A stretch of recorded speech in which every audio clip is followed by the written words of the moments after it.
Loving can hurt. Loving can hurt sometimes, but it's the only thing that I know.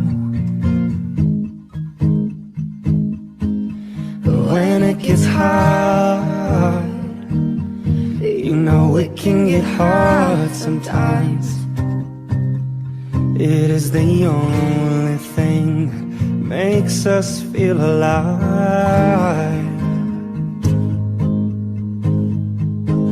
We keep this love in a photograph. We made these memories for ourselves, where our eyes are never closing, hearts are never broken, time's forever frozen still. So you can keep me inside the pocket of your ripped jeans, holding me closer till our eyes meet. You won't ever be alone. Wait for me to come home.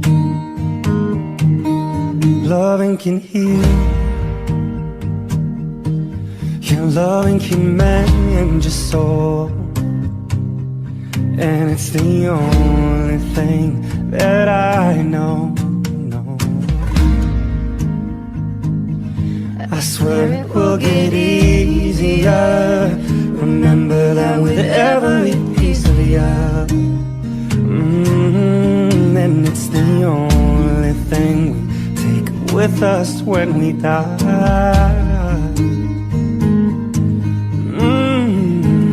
We keep this love in this photograph. We made these memories for ourselves.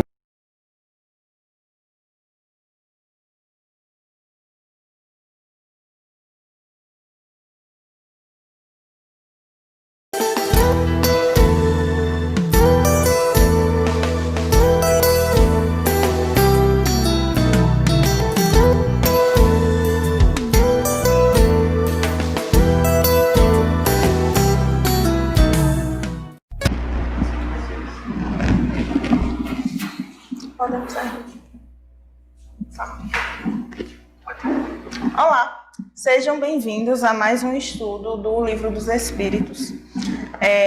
Como de costume, a gente vai iniciar pelo exórdio, fazendo uma leitura do Evangelho segundo o Espiritismo. Só que antes de iniciarmos essa leitura, eu vou convidar Herme para que ele faça a prece inicial. Convidar vocês a fechar os olhos e elevar o pensamento a Deus, Jesus ou a Maria Santíssima. Pai nosso que estás no céu, santificado seja o vosso nome. Venha a nós o vosso reino, seja feita a vossa vontade, assim na terra como no céu. O pão nosso de cada dia nos dai hoje, perdoai as nossas ofensas, assim como nós perdoamos a quem nos tem ofendido. E não vos deixeis cair em tentação, mas livrai de todos os males. Amém. Que assim seja. Assim seja. Vamos dar sequência à leitura do Evangelho segundo o Espiritismo, capítulo 3, Destino da Terra e Causas das Misérias Humanas, item 6. Admira-se de haver sobre a Terra tantas maldades e tantas paixões inferiores, tantas misérias e enfermidades de toda sorte, concluindo-se que miserável coisa é a espécie humana. Eu vou dar uma continuidade na leitura. Esse julgamento provém do ponto de vista limitado em que se está colocado e que dá uma ideia falsa do conjunto. Com esses dois trechos lidos por nós, damos a entender que, mesmo com toda a situação que acontece, como podemos observar por diversos meios tecnológicos, seja as redes sociais ou os programas de televisão, que o planeta Terra está sujeito a diversos fenômenos, seja eles naturais ou por causas humanas. A miséria humana alguém poderia acabar perguntando, mas por que Deus é tão ruim para permitir que essas coisas aconteçam? muitas das vezes isso pode acontecer por nossas próprias escolhas. E Deus não é culpado de nossos atos. Nós temos nosso próprio livre-arbítrio. Deus é infinitamente justo e bom. Se vocês quiserem saber um pouquinho as características do que é Deus, pode ir nas primeiras aulas do estudo do Livro dos Espíritos. Mas dando continuidade, nós seres humanos podemos acabar sendo tão mal a ponto de tanto prejudicar as outras pessoas como nos prejudicar. Isso é como um defeito nosso, isso acaba nos prendendo nesse progresso de evolução da Terra. Podemos também observar que nós não podemos limitar que a existência humana seja apenas na Terra, visto que temos diversos mundos, certo? E a espécie humana abrange todos os seres dotados de razão. Então, se sabemos dessa máxima, sabemos que a Terra não pode ser considerada onde se encontra toda a humanidade. É apenas uma fração dela. E como o Herve bem falou, e aqui também fala no Evangelho segundo o Espiritismo, que seria estranho se levarmos em conta o destino da Terra e a natureza da sua população. Então a gente só reforça que se estamos aqui e passamos por dificuldades que passamos e coisas que acontecem na Terra, é justamente para que possamos elevar o nosso progresso moral e deixar de lado as nossas necessidades materiais. Só para complementar, que se nós pedimos uma coisa a Deus, por exemplo, eu quero mais paciência, eu quero mais coragem, digamos assim, isso Deus vai nos permitir que aconteçam determinadas situações no nosso dia a dia para conseguirmos termos mais calma, mais paciência perante determinados momentos, tanto como mais, como é que eu posso dizer, mais confiança de falar em público ou outra coisa. Ele vai dar mais oportunidades para que nós possamos desenvolver, digamos assim. Então a gente pode levar em consideração que tudo que nos acontece é uma oportunidade para evoluirmos moralmente. Até a próxima, pessoal. Fique com o estudo do Livro dos Espíritos. Tchau, tchau. Olá, dando continuidade ao estudo do Livro dos Espíritos, eu, Lucielma, estamos aqui hoje para dar continuidade ao estudo do capítulo 3, nas questões de número 38, 39 e 40. Na questão de número 38, Kardec pergunta: como Deus criou o universo? E aí, como resposta, os espíritos lhe dizem: da forma mais simples, por sua vontade. Nada traduz melhor essa vontade toda-poderosa que estas belas palavras do Gênesis. Deus disse: que a luz seja, e a luz foi. E aí, dessa forma tão simples, não é? Tão resumida, os espíritos respondem a Kardec. A gente precisa entender, como já estamos conversando a respeito disso desde o início, que muitas coisas ainda não nos são desveladas, né? E os nossos sentidos, né, os sentidos humanos, por vezes eles não alcançam ainda essa compreensão. Talvez os sentidos espirituais possam alcançar, mesmo assim, num dado momento do processo evolutivo, né? A gente pode até imaginar que é uma certa pretensão nossa, enquanto seres humanos, né, habitantes de um planeta como a Terra, querer compreender esses métodos, como a divindade, que tipo de métodos, como a divindade fez a criação do universo. Porém, isso extrapola um pouco essa nossa capacidade de compreensão. A gente entende que, por isso, os espíritos, à época, né, tenham sido tão sucintos com relação à resposta que deram a Kardec. A complexidade dessa resposta, ela é traduzida de forma muito simples, não é à vontade. Simplesmente Deus teve vontade e criou. Só que nós precisamos compreender a vontade de Deus nada parecido com a nossa vontade. Não é? Muitas vezes nós temos vontades que são vontades que são muitas vezes até contrárias à da natureza. Um exemplo muito simples, nós se pegarmos um cão selvagem e oferecermos uma comida industrializada, provavelmente, se aquela comida tem algum tipo de açúcar, vai ser registrado pelo DNA, pela biologia daquele animal que está acostumado em sua forma silvestre, vamos dizer assim, ou sua forma selvagem. Já o animal doméstico acostumado a ir muitas vezes de encontro até a sua própria vontade e muitas vezes de ter vontade de cumprir uma coisa que a natureza seria contra a sua vontade. E quando nós falamos de criação do universo, nós não estamos falando da criação da Terra, não é? Porque muitas vezes as pessoas acham que quando foi que Deus criou o universo, eles entendem quando foi que Deus criou a Terra.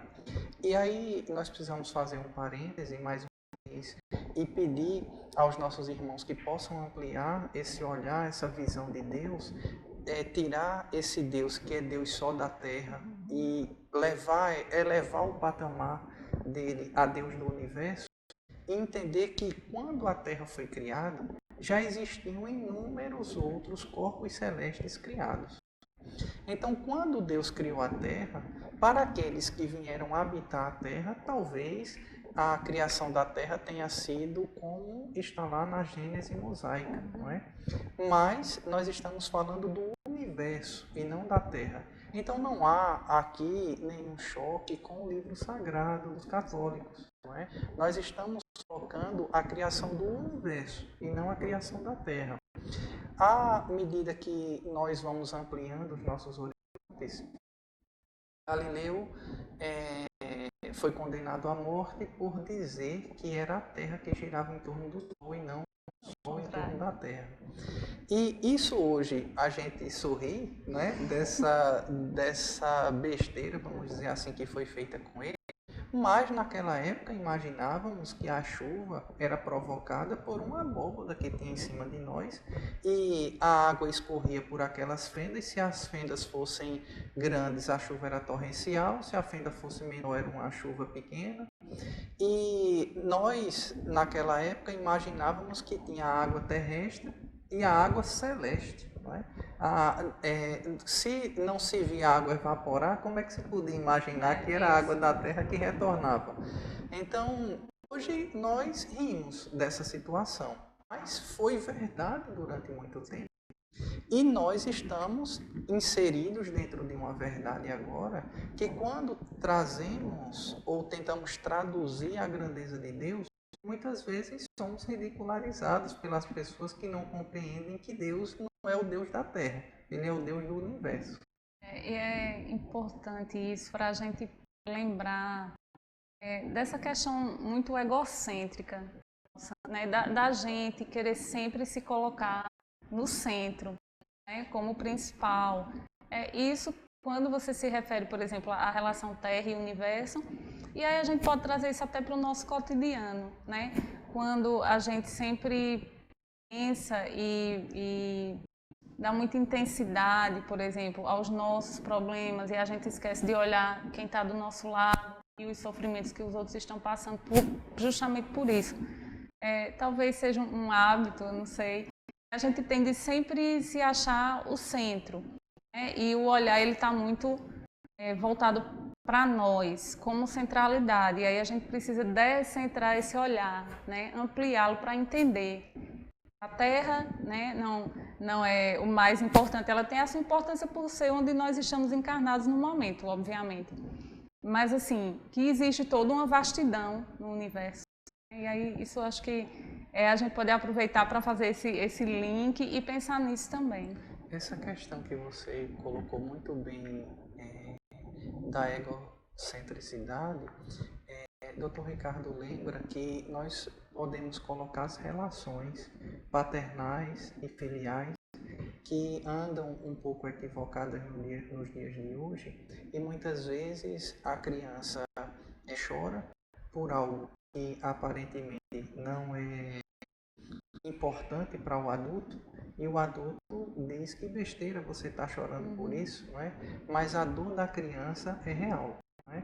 Da mesma maneira que alguém é capaz de chorar se um bem material seu for furtado, uma criança também é capaz de chorar se ela não pode consumir um segundo pirulito. Porque naquele universo dela é uma dor real. Não é? Então, e muitas vezes tratamos a nossa dor com importância extrema e a dor do outro com uma simplicidade muito grande. Né? Exatamente, o que é sofrido.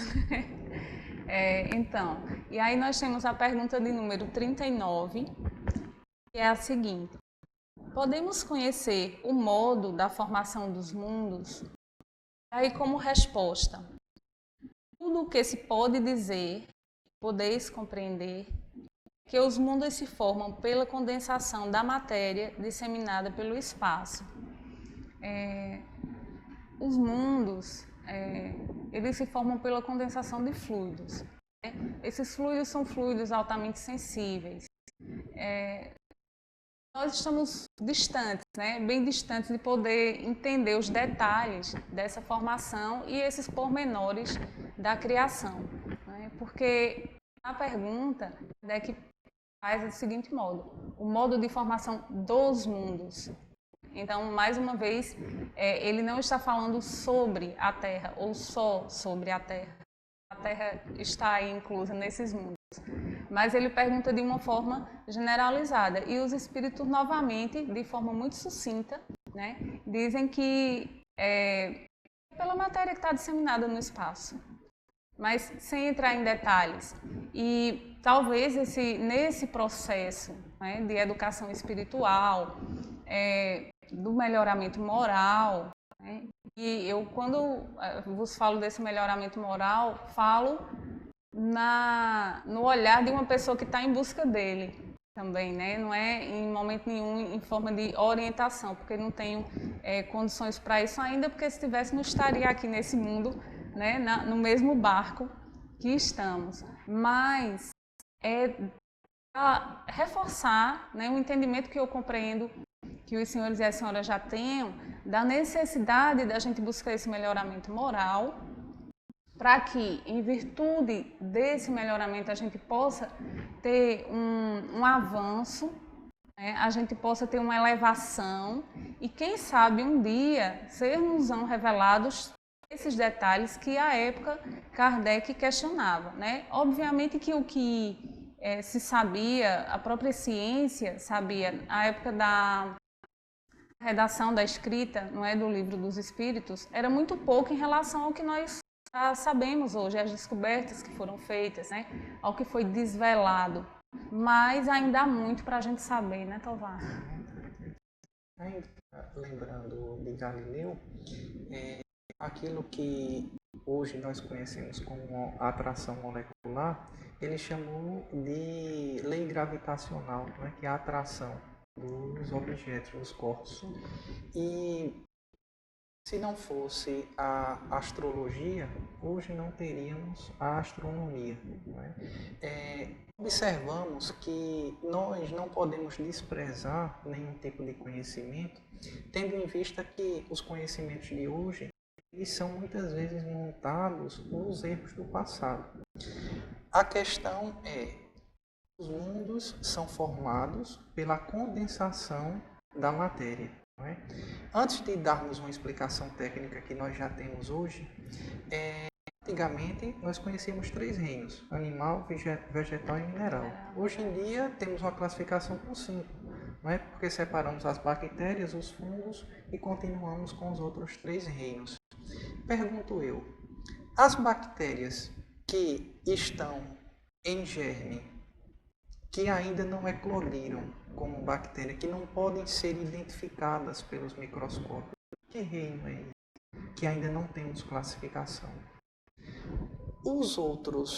As outras formas da natureza, porque em natura, que estão nos outros planetas, que reinos serão esses? Que nome, que classificação daremos a ele? Em bem pouco tempo na frente, porque já estamos em via de descobrir esses reinos e precisaremos atualizar a nossa classificação literária. Então, nós estamos observando que não estamos falando de coisas novas, apenas dando sentido às coisas que sempre existiram, que existiram desde da formação, pelo menos, do nosso planeta, não do nosso mundo, não é? Do nosso planeta. E nós observamos que quando ele diz que se dá pela condensação da matéria no espaço, quando nós pegamos um átomo de forma isolada e vamos aglomerando, nós não vamos ter ali uma matéria, porque nós não estamos vendo, não é? Se pegarmos uma onda eletromagnética, por exemplo, vai ter uma quantidade de matéria muito etérea, podemos dizer assim, a ponto de nós não conseguirmos identificar com os nossos olhos. Mas à medida que aquilo vai criando corpo, vai se condensando, a gente consegue até tocar naquilo, não é? Então, nós estamos observando que existe um oceano e nós estamos imersos nesse oceano. E esse oceano, essa vida eclode como a questão 38, quando Deus quer que a luz se faça. E aí a vontade de Deus se dá perante isso. Existe um oceano de vida e a vontade de Deus, a vida é criada, já que a gente não consegue criar a vida. Sim.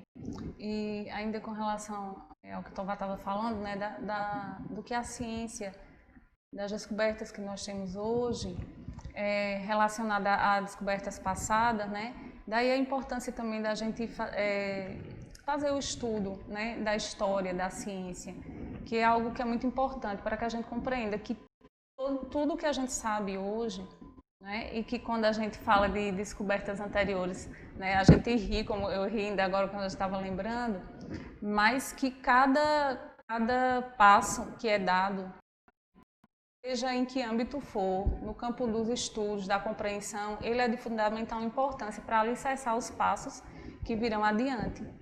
E é bom a gente sempre estar atento a essa importância. Sem querer cometer nenhuma ofensa, sem agir de forma nenhuma, de forma prepotente, mas quando alguém pergunta, você realmente acredita na existência dos espíritos?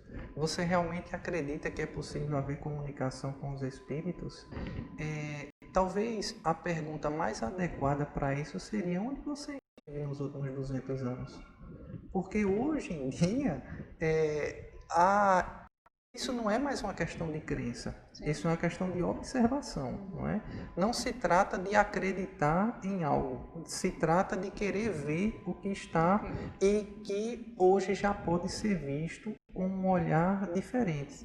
Nós, quando falamos das questões espirituais, e nós estamos falando das questões espirituais na formação dos mundos, não é?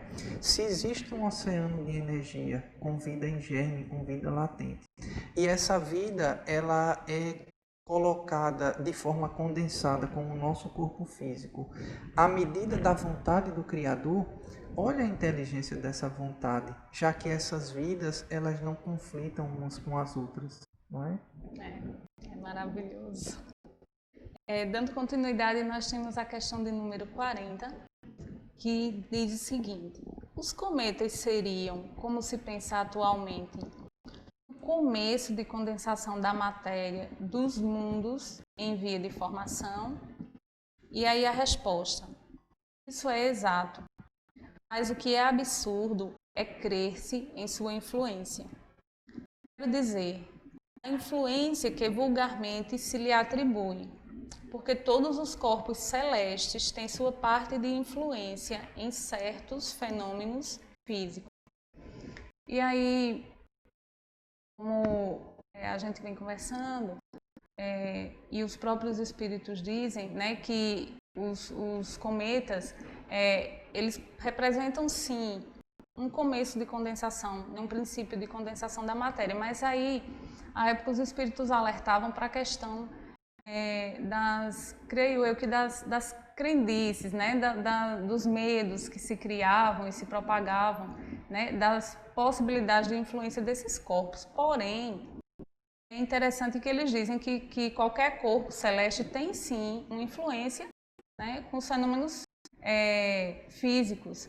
E quando dá proximidade de um determinado corpo celeste, eles obviamente que vai interferir de certa forma, né, nos mundos por onde ele passa, né? Então o espaço, a criação do mundo, o movimento de corpos celestes vai ocorrer, não é ao acaso, toda uma engenharia, toda uma organização de engenheiros espirituais, digamos assim, que vão coordenar isso.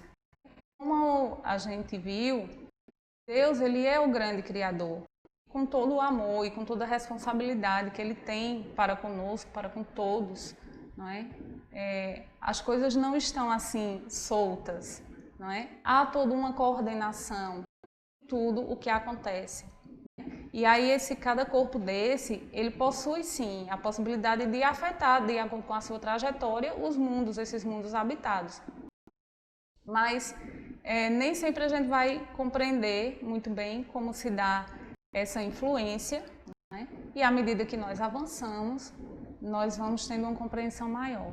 Eu vou tentar traduzir com a maior fidelidade possível o que o Dr. Ricardo está pedindo para passar para vocês.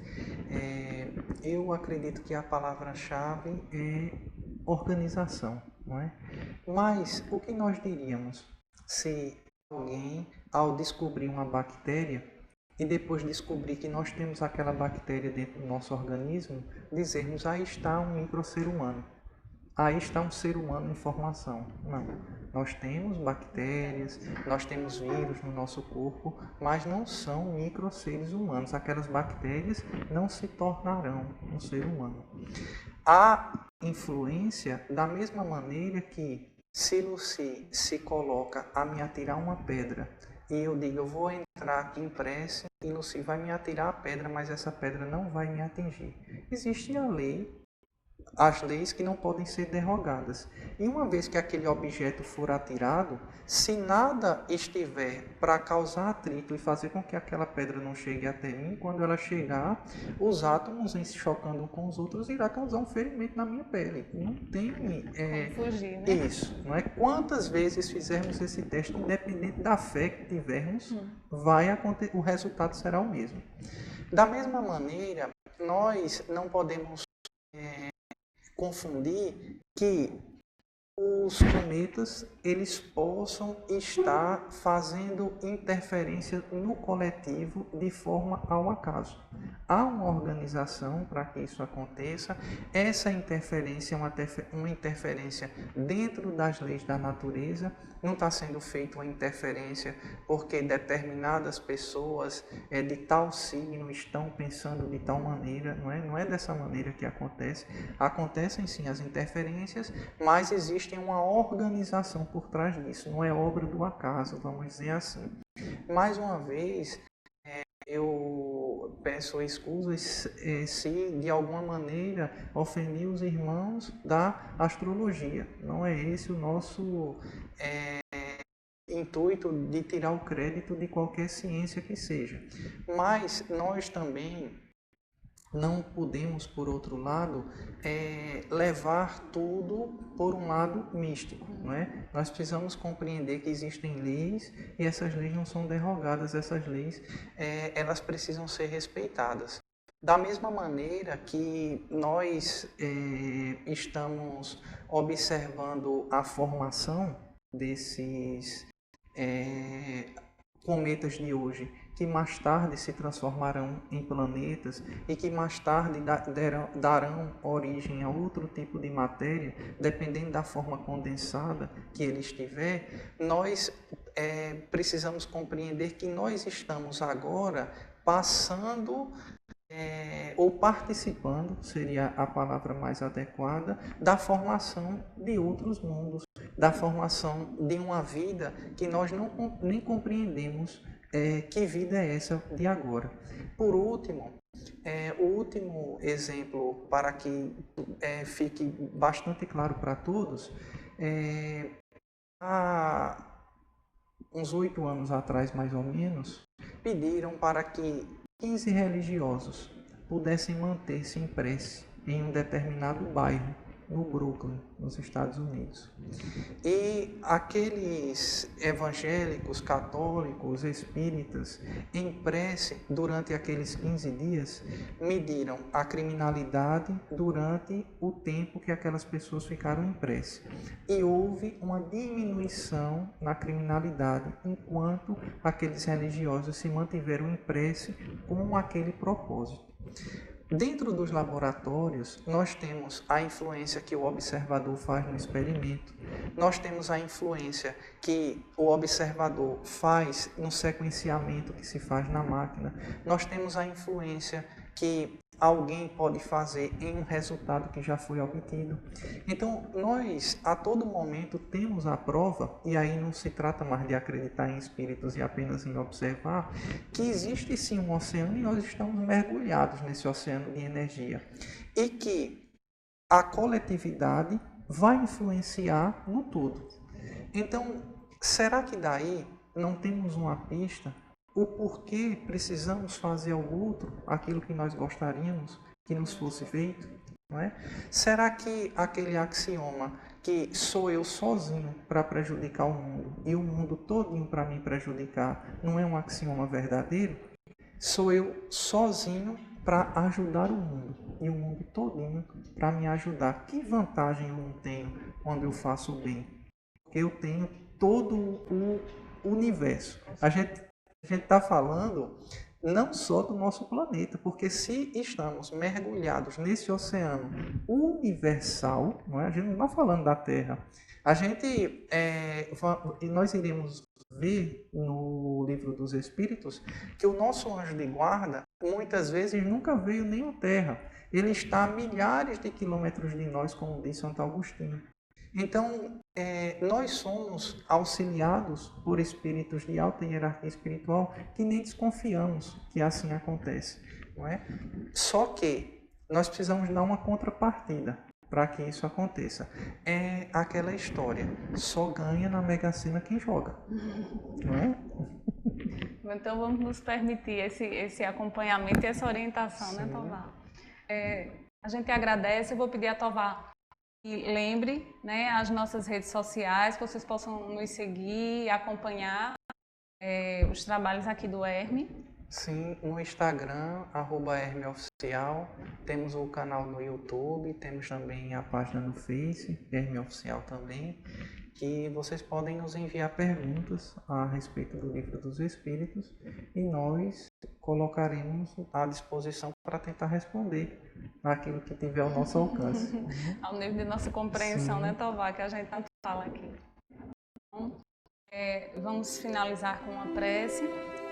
Sim. Convido a todos que possamos elevar o nosso pensamento a Jesus e a Maria Santíssima, rogando que as nossas consciências possam ser iluminadas, que nós possamos enxergar em cada um de nossos semelhantes alguém próximo de nós, que possamos amar a todos, sem distinção. Auxilia-nos, Mãe de Misericórdia Infinita, nesse projeto, hoje e sempre.